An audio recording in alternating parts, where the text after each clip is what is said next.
Ти си малко мръсно животно и заслужаваш това наказание. Нека да имаме нашата специална вечер после.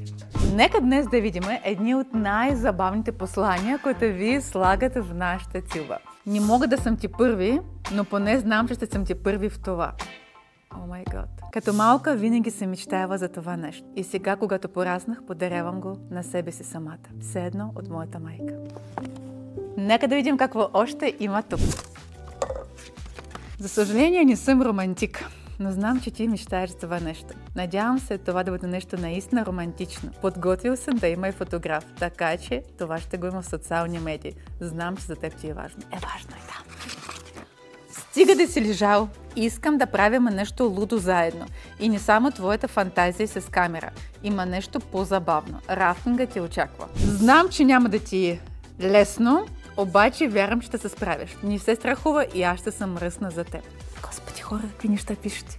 Последното съобщение. Знам, че с размера не мога да ти изненадам, но това ще го помниш завинаги. С пожелания от цялото си сърце. Размера не винаги има значение, стига да има правилна тюба.